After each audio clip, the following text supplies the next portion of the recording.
Well, aloha everyone, and welcome to our seminar today entitled How to Ensure Better Budgeting and Better Economy.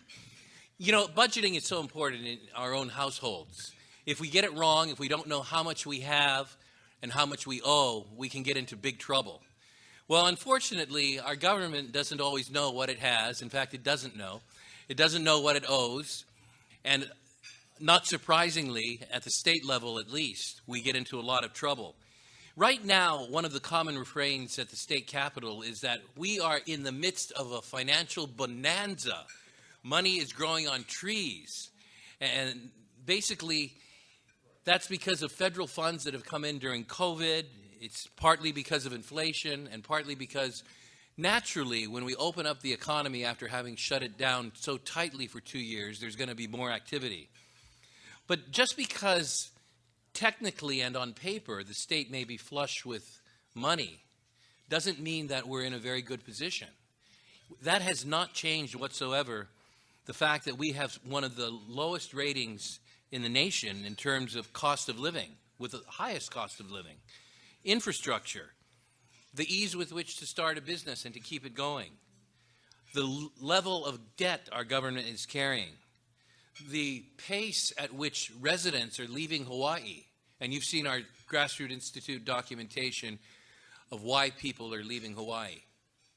Well, there's one individual I appreciate tremendously because he eats, sleeps, and drinks these problems and how to solve them. He's one of the best analysts around at understanding government budgets at every level, the federal level, the state level, the county level. I've had the privilege of hearing him at conferences, running into him across the nation, and he has engaged with us as one of our scholars at the Grassroots Institute, whom we consult in trying to find solutions here. You may have seen him in much of our media. Even in a setting like this, we've had him by Zoom. But I'm so glad that we were able to bring him from Washington, D.C. To Hawaii. Dan Mitchell is well, yes, give him a hand first, and I'll call him up in just a minute. I have to say a couple of good things about you first. Make sure to say them all as I wrote them. That's right. He's an extremely respected, recognized economist. He's the founder of the Center for Freedom and Prosperity. That's in Alexandria, Virginia. And he publishes a daily newsletter called International Liberty. More than that, he has a deep understanding of the problems that states, counties, and the federal government face with regard to budgeting. And he's also my friend. I want to ask you please to welcome Dan Mitchell.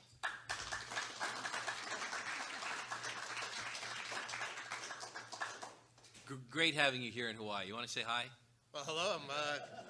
I'm aloha. That was that? You do it Perfectly. Aloha? That's close enough. Okay. We're so glad you're here, Dan. Let me throw out a couple of questions. You have just come back from being on the road at what may be called a free market road show. What was that all about? Go ahead and talk in here.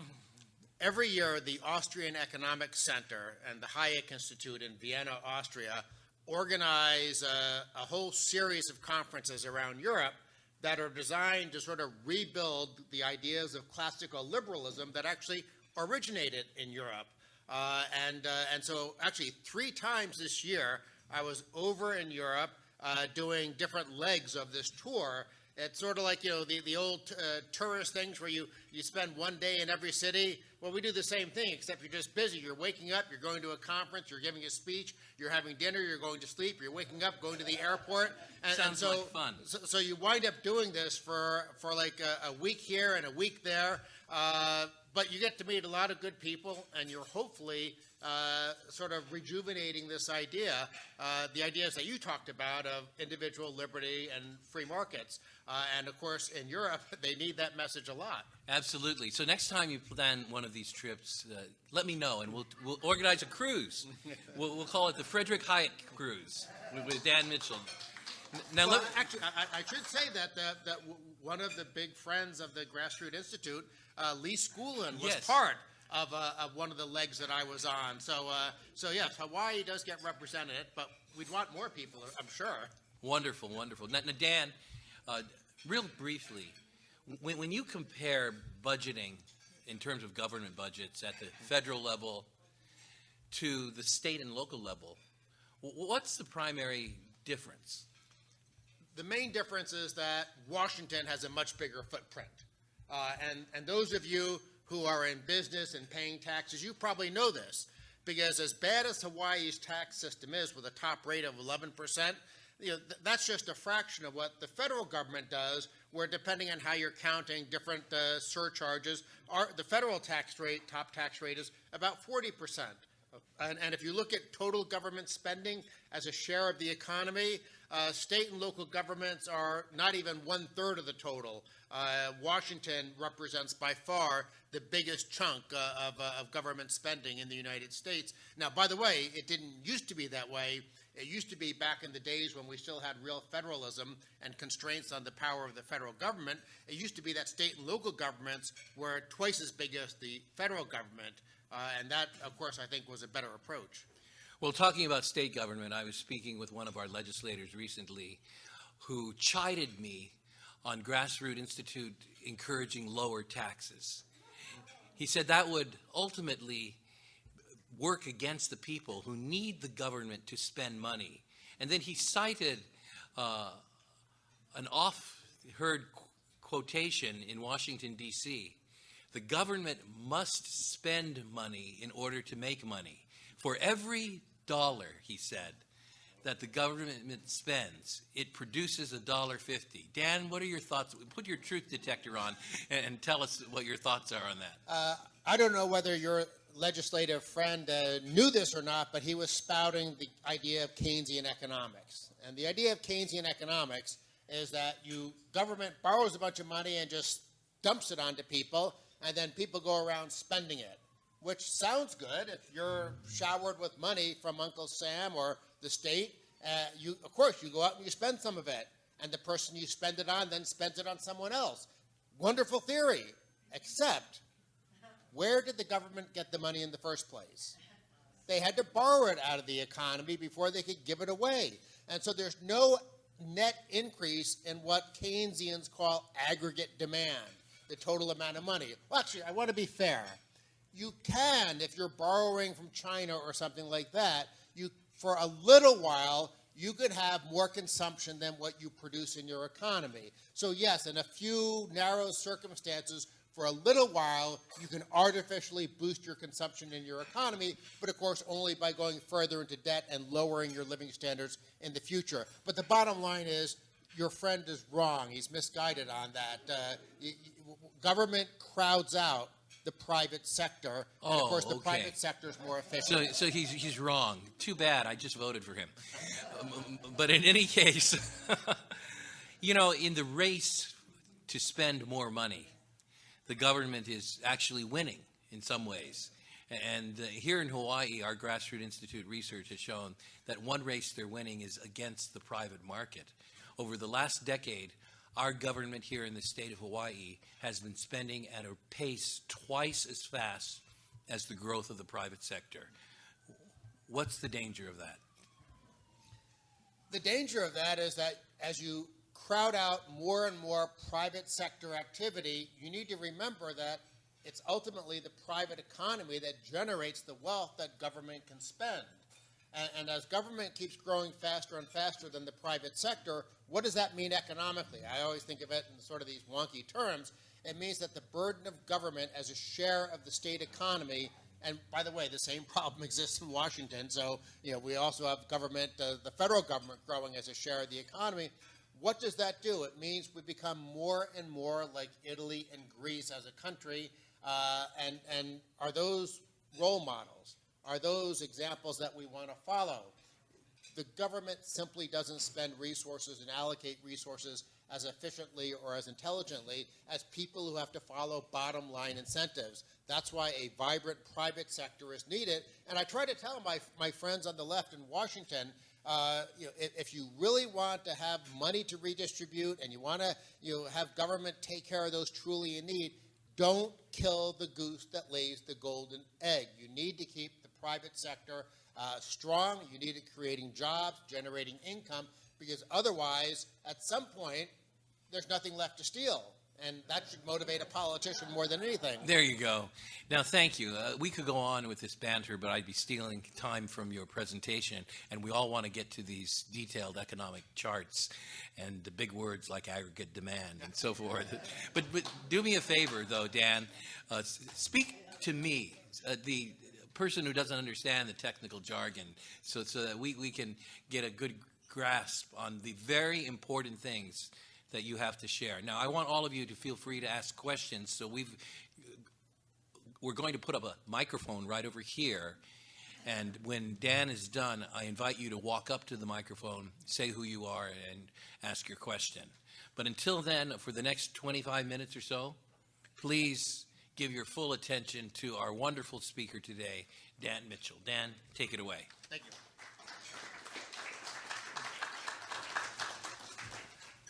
Well, thank you very much. I promise not to use too many big words because I'm used to trying to brief politicians in Washington. So believe me, you can't get too detailed when you're doing that if you want them to pay attention. I'm going to be explaining at the start of my presentation some concepts of fiscal policy. So yes, I am going to be an economist, and I'm going to try to drum a few concepts into our collective consciousness here. Government spending, how much, and how is it spent? Taxes, how much, how is it raised? The impact of red ink, how much debt today, how much in the future? In other words, unfunded liabilities. And actually, I think unfunded liabilities in most states are a bigger problem than the current level of debt. Not true in Washington. The current level of debt is a bigger problem. Well, I don't know about that with Social Security and Medicare and all that. But anyhow, let's get right into the sort of these concepts that I want to talk about. And this, just like the question I was just asked, is government spending good for the economy? And frankly, it does depend on how you're spending it. Some types of government spending can be productive, especially like core public goods. That's a term economists like to use, things like the administration of justice. Some types of spending may be good. Like, obviously, some types of infrastructure are good for your economy, but sometimes politicians just waste it on pork. Some types of education spending are good for your economy, but you look at a lot of states that are, in the District of Columbia, right near where I work, they spend more per pupil than just about any place in the world, and yet they get terrible results. So that's one of the reasons I'm in favor of things like school choice, because we're spending a lot of money in some areas. In theory, it's a good area to spend money in, but the way the government does it generates very bad results. And then, of course, most government spending, especially nationally, but I suspect with a lot of states as well, is for what economists call transfer or consumption outlays. And those types of spending tend to be associated with weaker economic performance. And I want to give a little bit of an economics lesson that ties into what we just talked about with Keynesian economics. Some of you in school may have learned this little equation, y equals C plus I plus G. And in that equation, Y is national income, or sometimes it's called GDP, gross domestic product. And so this Y is a function of consumption plus investment plus government. That's how we allocate our national income. The problem with that, and this would be true of the state legislator that we just mentioned, is that when people think about this Y equals C plus I plus G formula, it's an accounting identity, but they think it actually is a driving force in the economy. So they think if you increase G in this equation, you increase Y. This is Keynesian economics. And a lot of politicians, of course, they're not economists. They have no idea what Keynesian economics really is, but they remember this Y equals C plus I plus G that they got in macroeconomics 101. And because that equation, they don't understand what the equation actually represents, they think increasing the government spending increases the national income, or they think lowering government spending is bad for growth. But that's a fundamental misreading, because GDP, gross domestic product, is a measure of how our national income is allocated. What we really need to figure out is how our national income is accumulated. And that's a totally different measure. Well, actually, before I say GDI, just gross domestic income, here's the key thing to understand about GDP. Y is fixed. It's an after-the-fact measure. It's like if you're looking at your last year's family budget and you're saying, how much did I spend on housing? How much did I spend on food? So on and so forth. You'll get that kind of equation. Just like if you do it in the country, you get that kind of equation. But if you increase government spending with a fixed Y, by definition, you're lowering investment or consumption spending. That's why government spending, even under the Keynesian construct, doesn't help, which is why when I'm talking to politicians, I try to tell them to focus not on gross domestic product, but to focus on gross domestic income. Gross domestic income isn't how we allocate our income, it's how we earn our income. It's things like wages, salaries, corporate profits, other types of business income. And if you want more economic growth in your society, you need to figure out how to move GDI, not GDP. And you can think about it this way, same type of equation, but in this case, when you increase things on the right side of the equation, it actually does increase what's on the left side of the equation. Now, this is all very wonky, but it's vitally important. I can't tell you how many times I'm talking to journalists, financial journalists who should know better, or even politicians, and they don't understand these basic concepts. You have to increase production to increase your income. When people are focusing on GDP, they're simply rearranging a fixed pie. They're reslicing a fixed pie. The goal should be to grow the pie. So now that I have that wonky part out of the way, let me just underscore something. I'm not giving you some crazy idea. This is a flow chart from the Bureau of Economic Analysis at the Commerce Department, and it notes that GDP and GDI are the same thing minus statistical discrepancy. You know, when you're measuring, if you were to measure all your income and measure all your spending, they probably wouldn't match up because you'd forget about things and stuff like that. Same thing happens with the government, which is why the St. Louis Federal Reserve, when they measure GDI and GDP, yeah, they track very closely, but not exactly. I'm showing you those two things just to underscore that this is not some weird theory that Dan Mitchell has. This is something where the government accumulates this data, they put it together. Every quarter you get both GDP and GDI numbers. Unfortunately, financial journalists all talk about GDP and write about GDP. GDP is what we hear about on the news. It's GDI that really matters. Now, let me take off my wonky hat and now get into the meat of the presentation. What is good tax policy? It's having a low tax rate, unless you're trying to punish something. If you want to discourage tobacco, have a high tax rate. But when we're talking about general economic activity, jobs, business, things like that, you want a low tax rate.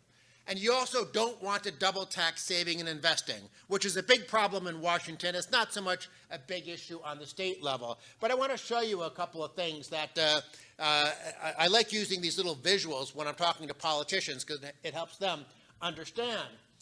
I asked the hypothetical question, should an individual sweat, sacrifice, and struggle to earn another $1,000? Well, economists like talking about the marginal tax rate. What's the marginal tax rate? It's the tax on the additional income you might earn if you decide to work harder, work more cleverly. So if you have a chance to earn another $1,000, it doesn't matter what the taxes are on your previous levels of income. What matters is the additional tax you pay on that additional $1,000. Now, if it's zero, yes. If it's 20%, sure, why not? If it's 50%, well, not today. And if it's 100%, you say no blankety blank way. And by the way, that's not a hypothetical example. In France, in I think 2013, there were more than 8,000 households that had a tax rate of over 100%. And there was a famous Swedish author in the 1980s who emigrated out of the country because she calculated that her tax rate one year was 103%. That's usually when you have countries with wealth taxes in addition to regular income taxes.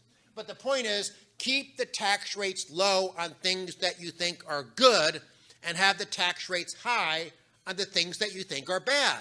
And politicians understand this halfway because they know, oh, bang your fist on the table and say, we need higher taxes on tobacco because smoking is bad. Well, I have libertarian sympathy, so I don't think it's their job to control people's private lives, but I give them an A+ for economics. because they understand the more you tax something, the less you get of it.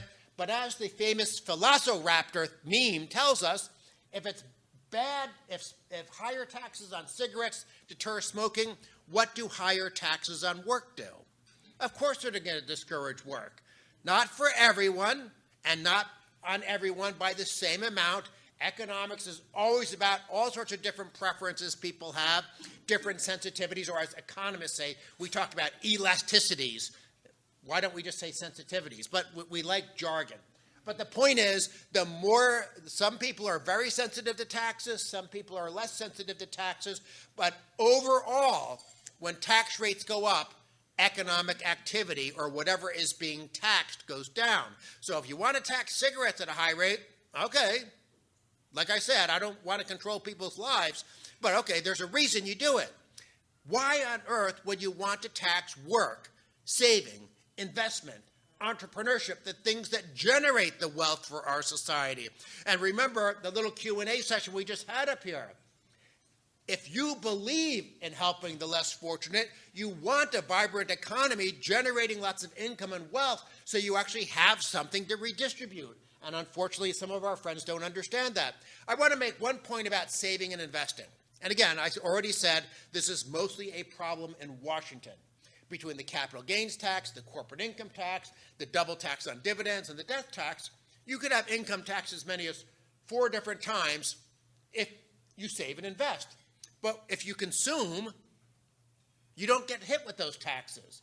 So the thing that every economic theory says is good, saving and investment, even the socialists agree with that. Now they think the government should do the investing, which is kind of silly, but every economic theory known to man agrees that saving and investing is key for long-run growth. And yet what do we do with our tax system? When you consume, very low taxes.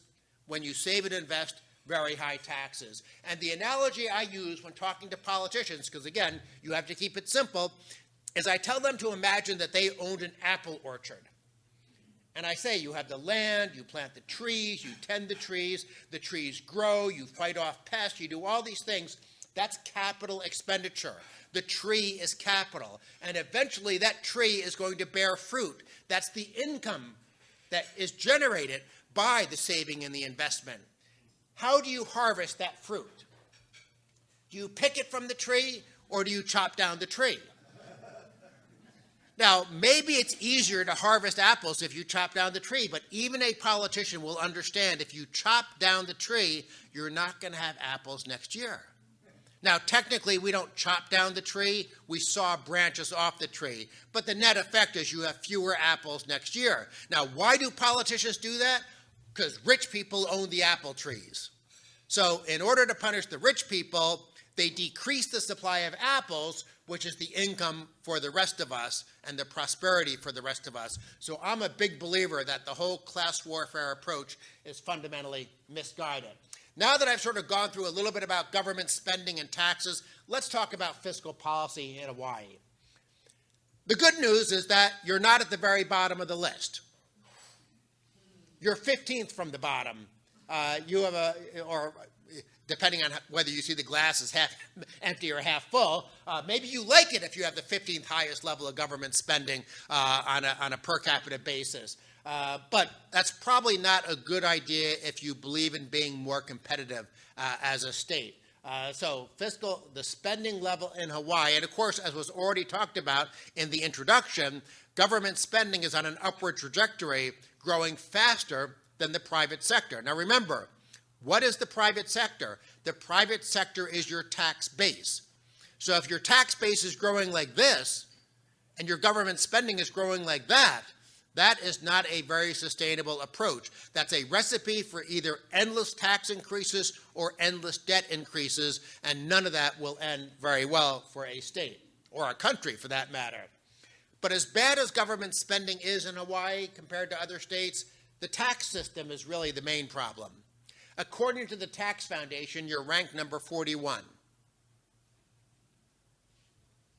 Not the worst, but definitely on the bottom 10.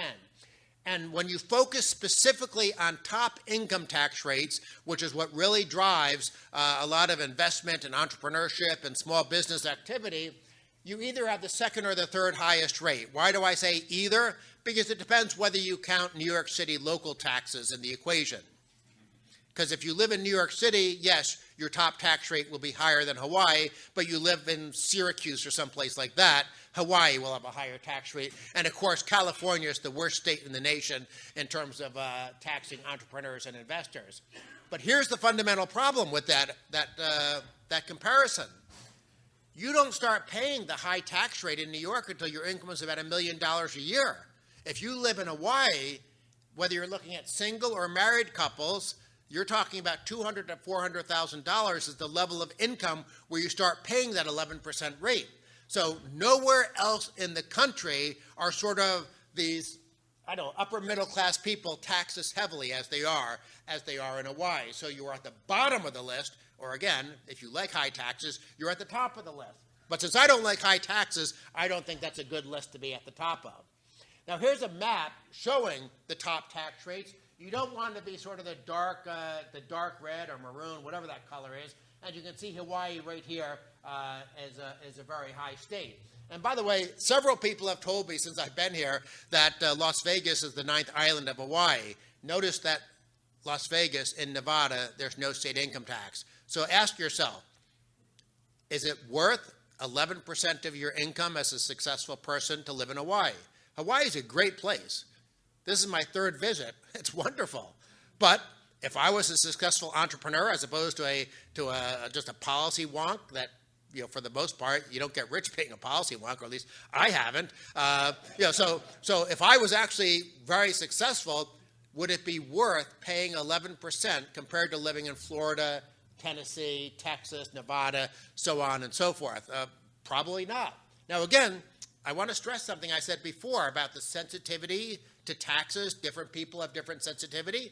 Not every rich person is going to say, I'm going to move to Nevada. Maybe only 2% will. But over time, 2%, when you're dropping your state taxable income over time because just a trickle of rich people are leaving, that adds up to a big number by the time you get 10 years out, 20 years out. Fiscal policy is all about trend lines. If you have unfriendly trend lines, like government growing faster than the private sector, that becomes a big danger in the long run. If you have unfriendly trend lines in terms of taxable income emigrating from your state as opposed to immigrating to your state, that's a very bad trend line. Here's a 5-column table I put together dividing states by whether from the best tax systems to the worst tax system. On the left side, you have the no-income tax states. Then you have next to them the flat tax states. Then you have 3 columns with so-called progressive taxes. Some states have very low graduated tax rates, less than 5%. Some are between 5 and 8%. But then on the far right, you have the worst states with the very high punitive progressive tax systems. Hawaii, unfortunately, is in that category. One state, Iowa, adopted a flat tax this year, so they're going to move to the second column phasing in over the next couple of years. So they're escaping an unfortunate position. There doesn't seem to be any momentum for Hawaii to escape. Now, one problem is not just that you have a very high tax burden in Hawaii, you also live in a state that is more expensive to live in than any other state in the country. Your cost of living is, compare it to Nevada. So $100 goes $102.56 in Nevada. $100 goes $84.67 in Hawaii. But you all know that. I mean, heck, I know it. I went to IHOP for breakfast this morning. It's twice as high as IHOP in the United States. I said, what is this? I was about to, where's the government regulator to protect me from that price gouging? But of course, I resisted that impulse. So high taxes, high cost of living, that's not a good combination. Now, here's what makes it even worse. Other states are cutting taxes. Just in the last 2 years alone, the green states are cutting individual income tax rates. The blue states are cutting corporate income tax rates. And, of course, if you bisect it, you're cutting both of them. And, of course, there are several states that have no income taxes to cut anyhow. So the rest of the country, in part, by the way, because of this windfall of money that Trump and Biden have dumped onto state and local governments, some states are doing the right thing with that money. They're saying, okay, Uncle Sam's going to give us a windfall of money. Let's cut taxes. So I didn't like the federal government spending all that money, but at least we're getting something good out of it in some states. In many states, though, they're taking that windfall of money and they're creating permanent obligations. Now, think about that. Let's say you win the lottery. You don't have a lottery here, though. Okay, but let's say you're at an illegal gambling parlor. Not that you would ever do that. But you're at a gambling parlor. You win all of a sudden $20,000. You think that's great. Would you permanently increase your household expenses by $20,000 a year? Of course, at least I hope you wouldn't. That would not make sense, but that's what a lot of state and local governments are doing with this windfall of money that Uncle Sam has been dumping on them. They're permanently increasing their spending liabilities in response to a one-time windfall of revenue. That is not good fiscal policy. And don't forget unfunded liabilities. I already said at the start that unfunded liabilities in many cases are a bigger problem than the already existing debt. Let's see where Hawaii ranks. This is unfunded liabilities per capita. Hawaii, number 47. So you're not in last place, but 47th place is not a good place to be. Here's unfunded liabilities as a percentage of gross state product, which is Hawaii's share of gross domestic product, or gross domestic income, if you want to use my favorite statistic. You're 44th. So that's not quite as bad as 47, but in both cases, you are near the bottom. Now, what does this mean? You already have government spending growing like this. When your state economy is growing like this, you already have debt, and you have this sort of big, giant pile of debt that's going to come due in the future. It doesn't count in your official debt now. You haven't already issued bonds to reflect that, but it's a promise that has been made that in most cases you are contractually obliged to, because the state and local politicians have been doing very generous contracts with state and local government workers. That is a ticking time bomb on your state that is going to blow up at some point. The smart thing to do is to set aside a lot of money, have what's called a funded system. Of course, the smartest thing is not to be overly generous in the first place. But when you have unfunded liabilities out there with like a ticking time bomb, along with trend lines that are very unfavorable on all sorts of different metrics, that is not a reason to be encouraged about where Hawaii is right now. Now, let me say something about whether there are offsetting benefits. Because if you just look at fiscal policy, there are some countries that have very high taxes and spending, like the Nordic nations, but they're still relatively prosperous and competitive. Why? Because they are very free market in other areas. If you go to the Economic Freedom of the World Index from the Fraser Institute, or the Index of Economic Freedom from my old colleagues at the Heritage Foundation, you will find that the Nordic nations rank among the top 25 out of like 175 countries in the world. So they're still pretty competitive. Why? Because they're very bad on fiscal policy, but they do very, very well in terms of having low levels of regulation, very stable money, good rule of law, open trade, things like that. Does Hawaii, now let's ask whether Hawaii is like the Nordic nations. Do you have a high fiscal burden, but you make up for it by being very free market elsewhere? Nope. Freedom in the 50 states, published by my old colleagues at Cato, you're ranked number 49. Economic Freedom in North America, published by Fraser, number 44. So you're not making up for bad fiscal policy by being good elsewhere. This is a long-run problem for Hawaii. Now, let me go ahead and wrap up, because I know the Q&A is always one of the best parts. What do you do to get good fiscal policy? Well, here's the frustrating thing. You already have a spending cap in your state constitution. That's the good news. The bad news is the spending cap is set too high. Now, let's do an analogy. Is it good to have a speed limit in a school zone when children are crossing the street? Yeah. Should that speed limit be 75 miles an hour? That sort of defeats the whole purpose. Now, Hawaii's spending cap isn't quite 75 miles an hour, but it is set to the growth of state income. But that's actually not even the biggest problem. The biggest problem is routinely state politicians, because in the Constitution you can waive it with a 2/3 vote, and they routinely waive it. So it's sort of like saying, oh yeah, we have that 75-mile-an-hour speed limit. The kids are crossing the street, but we're going to put we're going to cover up the signs and have a no penalty phase for speeding cars. So you have a spending cap. It's set too high, and you routinely waive even that very high spending cap. That's not the right approach. So what do? Do you somehow elect honest, well-intentioned lawmakers? We'd like to do that in D.C. We've never figured out how to do it. Do you have constitutional limits on the role of government? Well, we actually have that in Article 1, Section 8 of the U.S. Constitution, but Congress ignores that as well. Do you have balanced budget rules? I like balanced budgets, but let me say something about, let me skip ahead. I want to say something about debt, and I'll sort of wrap up on this. I don't like government debt, but the main thing to understand is that debt is simply a symptom of too much government spending.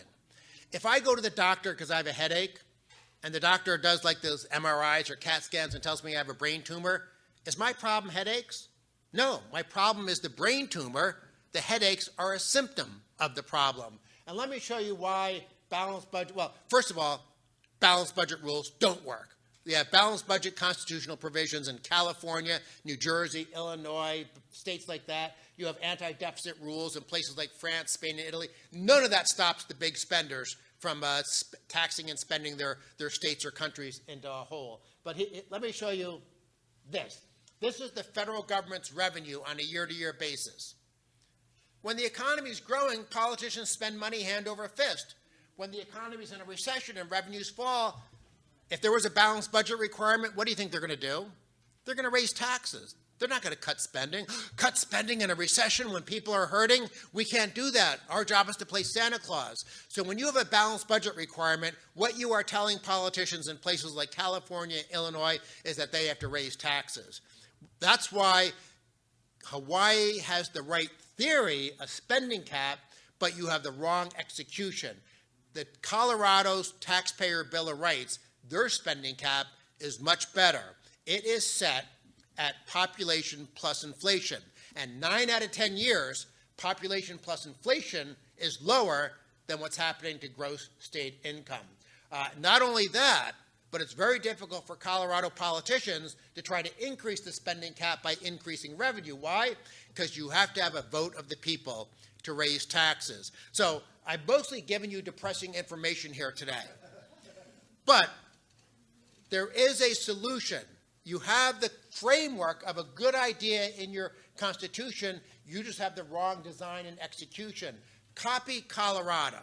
Now, there's a whole separate discussion, which is how do you convince the lawmakers to do that, but that's what the Grassroots Institute is here for. It's going to be a challenging task because we're certainly not successful in doing that in Washington. By the way, Switzerland has a very good spending cap as well.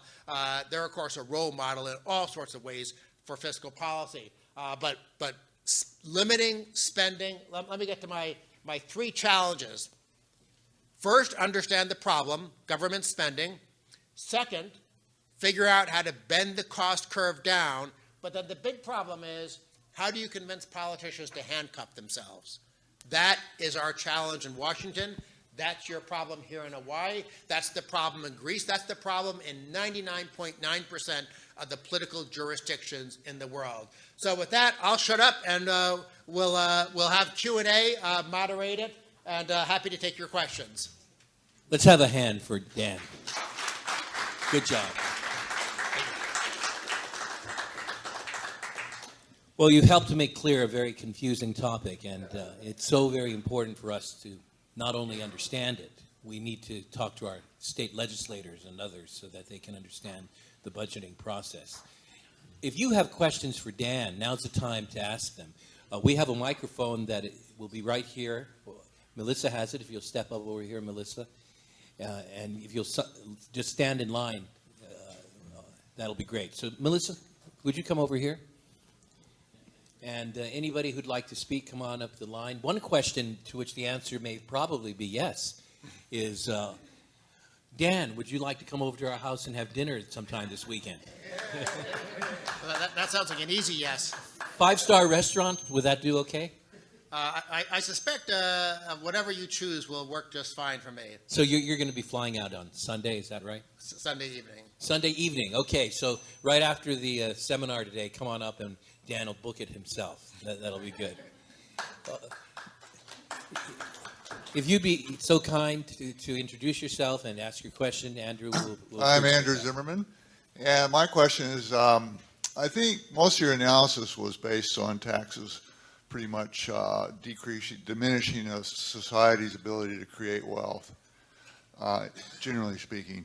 But it also is all based on income taxes for the most part. And they're high here, everybody knows that, the rate's high as you pointed out, but it seems to me like the overall more critical factor would be the overall tax burden. So for example, Hawaii has very low property taxes, and it's got a very low sales tax. Texas, for example, property tax is about 3 to 4 times what our property tax is here, and the sales tax in Texas is 9 to 10%, and we're 4-ish, depending on how you want to count the upgrades. So that being said, if you would agree with that, where would Hawaii stand on the 50 states relative to the overall tax burden? Which seems like that would be a more crucial point rather than just a state income tax. Thanks for your question, Andrew. Well, I mentioned at the start of early in the presentation that the Tax Foundation ranks Hawaii 41 out of 50. Now, the Tax Foundation has all sorts of variables that are included, including state sales tax, state income tax, state business taxes, property taxes. The one thing they don't have, and I agree with you that this is something important, is that they don't measure the total tax take, because the total tax take has a big effect on the total burden of government spending. And so, for instance, states like Wyoming and Alaska come out very high on the Tax Foundation's index. They both get a lot of revenue, but they get it from excise taxes on energy production. So now, that's not a bad idea for those states, because you're, in effect, exporting your taxes. Just like if you tax tourists here in Hawaii, that's a pretty smart way of taxing, assume you don't kill the goose that lays the golden eggs. But because there's so much energy produced in those 2 states, Alaska and Wyoming, they finance a government spending that is far too big. So I love the Tax Foundation's State Tax Climate Index, but I don't think it's perfect. I think it should include a measure of total spending. And that's why when I had the data on Hawaii's government spending, you have the 15th highest in the country per capita spending burden. And one thing I should have mentioned, New Hampshire has not too different size of a population than Hawaii. The per person spending in New Hampshire is $4,000 less than the per person spending in Hawaii. Now, I understand that people here are probably not going to be terribly familiar with Hawaii fiscal policy, but just think to yourself, are people in Hawaii getting $4,000 more benefit on average from government than they're getting in New Hampshire? I don't think so. I do the same thing, by the way, if I'm in France, where I was earlier this year as part of that free market roadshow. I asked the audience, government spending in Switzerland is about 1/3 of GDP. Government spending in France is more than 50% of GDP. I say, are you getting thousands and thousands of dollars better services from government than the people of Switzerland? Of course, the answer is no. Switzerland's a much better run country. So yes, all these things matter in terms of comparing how you raise your money, how you spend your money, and the overall level of the taxes and the spending. Well, thank you, Andrew, for that question. We now have another question over here. Please introduce yourself. Yeah, my name is Kim Nicolaides. Thanks so much for the invitation. I really did appreciate your talk very much and learned a lot from it. As I was following along in the talk, I got to a point where you threw me by one expression you made, and so this is a very simple question, but you came to the point where you said on cutting or putting spending limits on government, where you said, well, we have to measure the population plus inflation. And I just didn't know what that meant. Thank you. Let's say inflation on average, of course, we're in a high spike period now, but let's say on average inflation goes up maybe 2.5% a year. And let's say population on average goes up 1% a year. A spending cap simply says you add those two together and government spending can grow 3.5% a year. So you know, as far as I'm concerned, I would like to put like a hard freeze on government spending or even reduce government spending in nominal terms.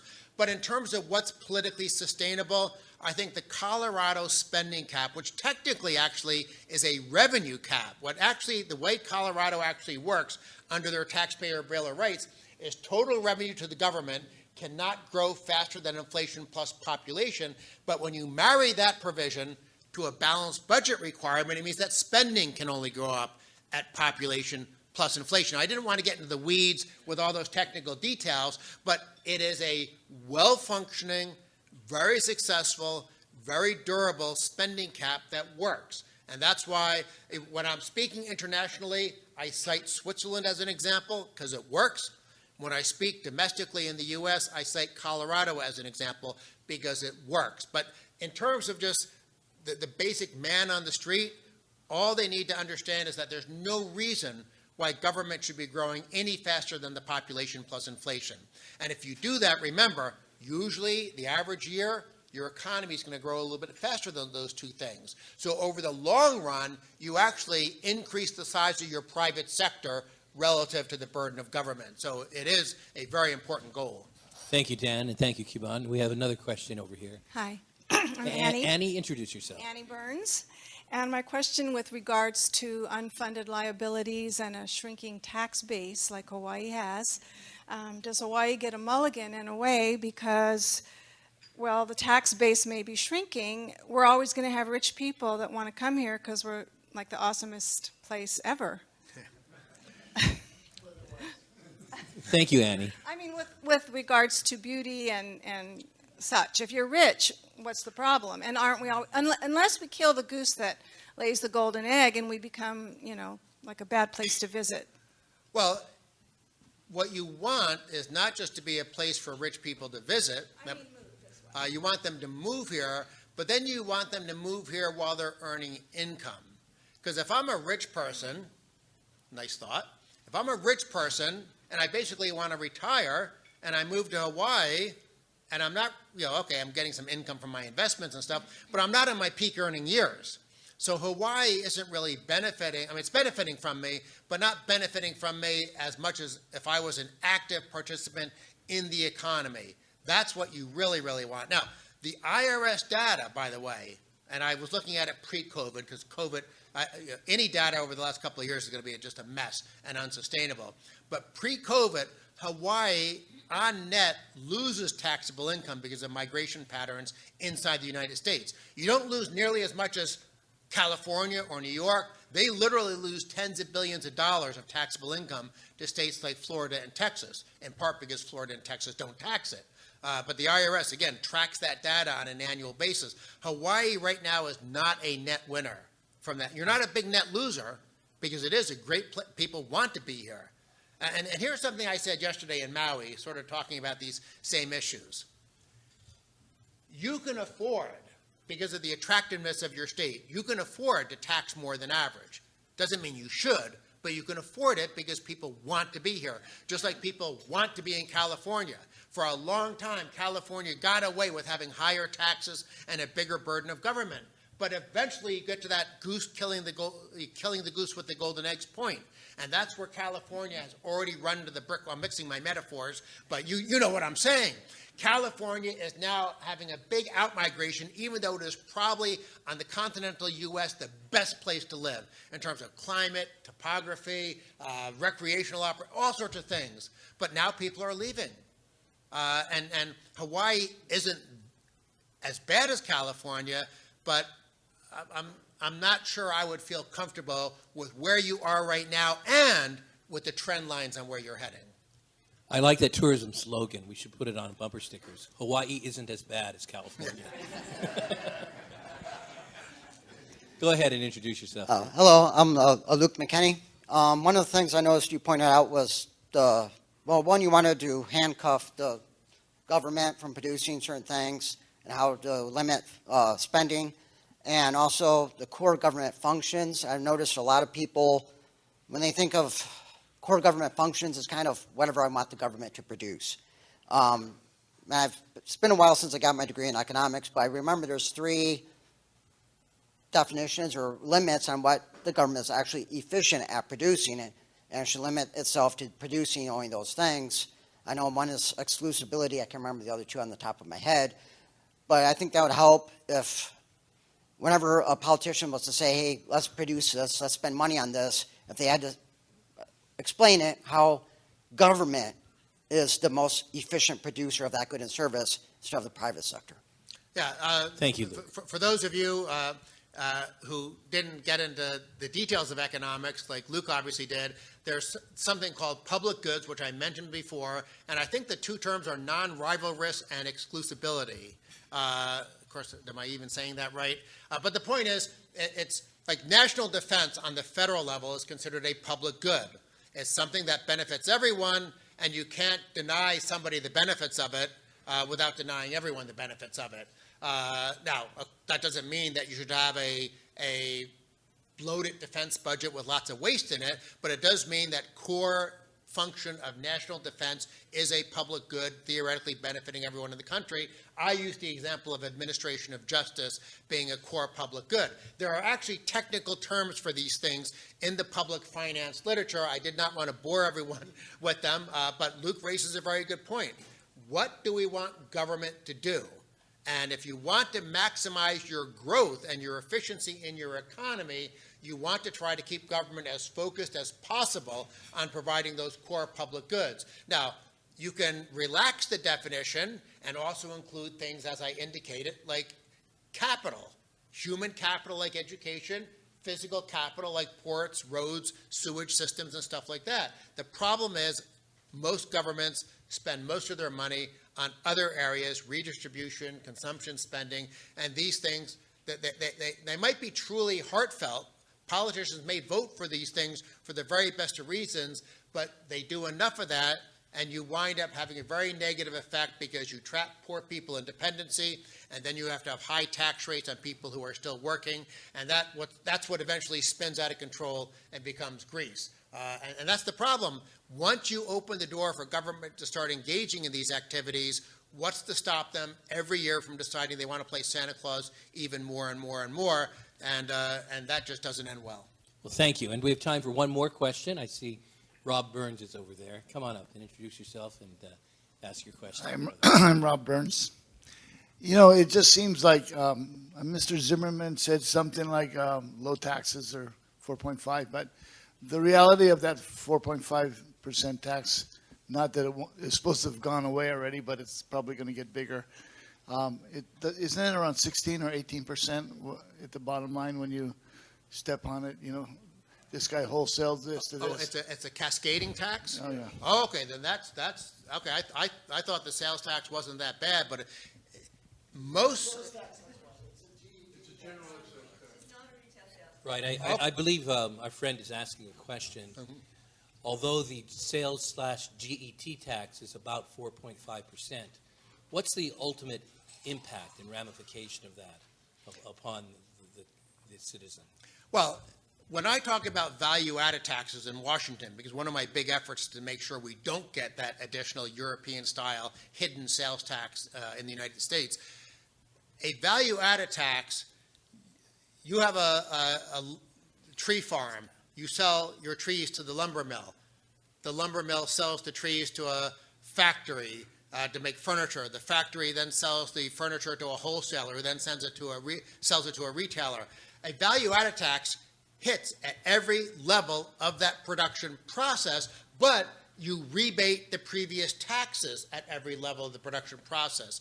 If you have something like a gross receipts tax, which it sounds like your excise tax is, what happens is you tax at every level of the process, and all of a sudden, instead of your tax being 4.25 or whatever it is, it winds up, depending on how many layers you have in your process, the tax can wind up much heavier, which in part simply creates a big incentive for vertical, for vertical integration. You want to do everything inside one company because then there are no prices for government to tax. But that's not efficient. You don't want there to be vertical integration unless there's an economic underlying rationale for it. So it sounds like that's part of your tax system that requires more investigation, because I just thought it was like a 4.25 or 4.5, whatever it was, sales tax, which wouldn't be bad.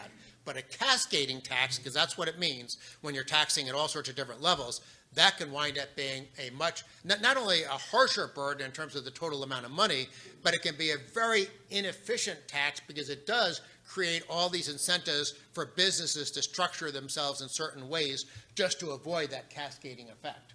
Well, thank you. Dan, we're going to call it right now, but everyone, please give a big hand for Dan. Thank you. Thank you so much. Now, let me say one last thing. DanielJMitchell.wordpress.com, that's where I send out my daily column, and it has the right price. It's $0. Now, you get what you pay for, so I don't want any money back requests. Thank you very much. Thank you. Great job.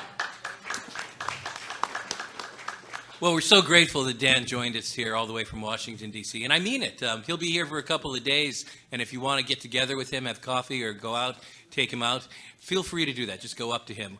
And do stick around. We have coffee, tea, and dessert available, and one of the fun things to do is to talk with each other. By the way, if you'd like to make sure that you are informed of all of our events and what we do, and every week get reports on our research and so forth, we have a free newsletter. Just sign up for that. Stop at the desk over here. And we welcome you to join us as supporters of the Grassroots Institute. Did you enjoy today's luncheon and presentation? Thank you so much for standing for liberty, and thank you for being with us. Aloha and happy Statehood Day.